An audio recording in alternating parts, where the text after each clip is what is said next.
Muli ngang hindi nagpakabog sa kanyang OOTD, para sa Day 13 ng Miss Universe 2023 competition, ang ating Miss Universe Philippines na si Michelle Marquez D.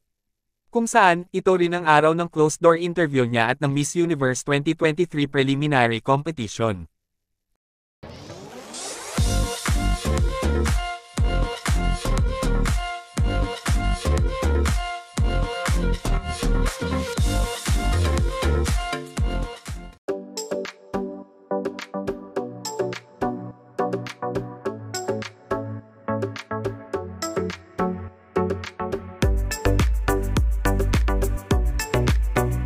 Kayo, anong masasabi niyo tungkol sa OOTD ni Michelle D para sa kanyang closed-door interview? At kung ano ang inyong komento at saloobin, just comment down below at babasahin natin yan at pag-uusapan natin para sa ating susunod na video. Thank you for watching and see you on my next one.